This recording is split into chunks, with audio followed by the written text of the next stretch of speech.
हम समझते हैं कि नीतीश कुमार जी प्रायः काम के बल पर नहीं, स्टंट के बल पर वो चुनाव जीतते रहे हैं। इस बार आप जानते हैं कि नीतीश कुमार चाहे महिलाओं को या महिलाओं के प्रति अभद्र टिप्पणी करना हो या शेड्यूल कास्ट के प्रति उनका जो विचार है, ये सब में वो फंस गए हैं। और ये दोनों बड़े भाई छोटे भाई तो 33 वर्ष तक राज किया और उसके बाद भी करोड़ों आदमी हमारे यहाँ वैसे हैं जिनको कि दोनों शाम का भोजन नहीं मिलता है।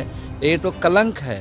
सीएम नीतीश पर जीतन राम मांझी का बड़ा हमला। कहा, भाजपा समर्थन नहीं करती है तो उसका अपना स्टैंड है, हर पार्टी का अपना स्टैंड होता है। शराबबंदी पर बोलते हुए मांझी ने कहा कि बिहार में शराबबंदी नहीं होगी। मांझी ने कहा कि बिहार में भी शराबबंदी गुजरात मॉडल पर होनी चाहिए या फिर शराबबंदी को समाप्त कर देना चाहिए। वहीं जाति आधारित सर्वे की रिपोर्ट पर अमित शाह के बयान का समर्थन करते हुए मांझी ने कहा कि अमित शाह ने सर्वे की रिपोर्ट पर जो कुछ भी कहा है वह बिल्कुल सही है। बिहार में नीतीश सरकार ने जो जाति आधारित गणना की रिपोर्ट पेश की है उसमें मुस्लिम और कुछ जातियों के गलत आंकड़े दिखाए गए हैं। पिछड़ा समाज की हकमारी की गई है। लोकसभा चुनाव में सीट बंटवारे को लेकर मांझी ने कहा कि अभी समय नहीं आया है, समय आने पर सब क्लियर हो जाएगा। वहीं 2024 में होने वाले लोकसभा के चुनाव पर बोलते हुए मांझी ने इशारों में कह दिया कि जीत किसकी होगी और किसकी हार होगी, पर साफ साफ कुछ भी नहीं बताया है। किस राज्य का दर्जा दिया जाए,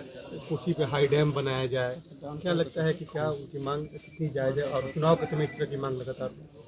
देखिए, हम समझते हैं कि नीतीश कुमार जी प्रायः काम के बल पर नहीं, स्टंट के बल पर वो चुनाव जीतते रहे हैं। और जो आदमी काम नहीं करता है वही स्टंट का सहारा लेता है।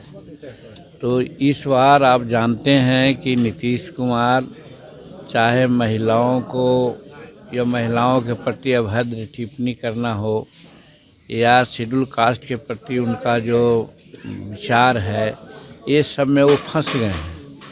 तब अब उनको एक ही स्टंट लगता है कि हम बिहार को विशेष दर्जा दिलाने के लिए बात करें, जबकि वो जानते हैं, अगर हम जानते हैं कि पत्थर है, पत्थर में माथा फोड़ेंगे तो माथा ही फूटेगा, पत्थर नहीं टूटेगा।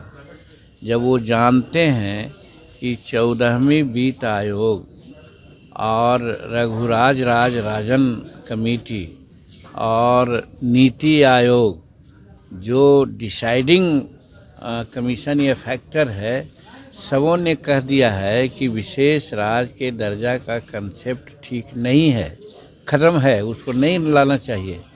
तो जब ये बातें हो चुकी है तो ये सोचा जा सकता है कि वो लाख कहेंगे तो विशेष राज्य का दर्जा मिलने को है क्या।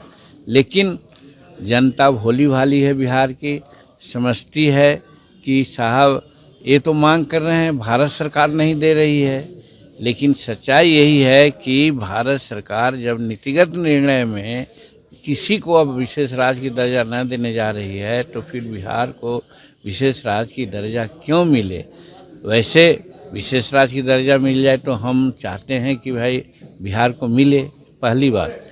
दूसरी बात, ये बड़े भाई और छोटे भाई बिहार में लगभग 33 वर्ष तक राज किया, 18 वर्ष और 15 वर्ष।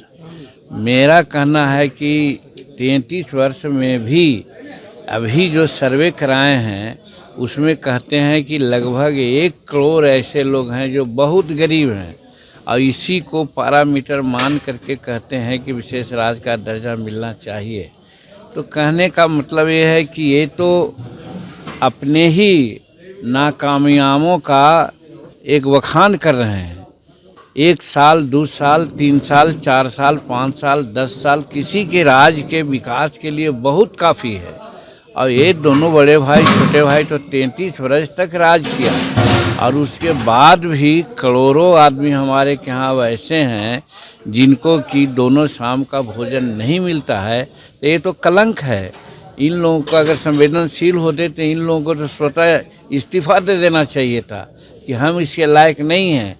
लेकिन ये लोग इस्तीफा न दे करके राजनीतिक बात करके एक स्टंट की बात करते हैं कि साहब अब विशेष राज्य की दर्जा देंगे, और जानते हैं कि विशेष राज्य की दर्जा न देंगे तो जनता जनता में जाके घूमेंगे और कहेंगे कि भाई हम तो मांग रहे हैं, नहीं मिला, इसलिए हम बिहार का विकास नहीं किया। लेकिन 33 वर्ष में आप क्या कर रहे थे? आप रूस में मुख्य प्रधानमंत्री राष्ट्रपति। अगर आपको हमारा वीडियो पसंद आया हो तो इसे लाइक करें, सब्सक्राइब करें और साथ ही बेल आइकन दबाना ना भूलें।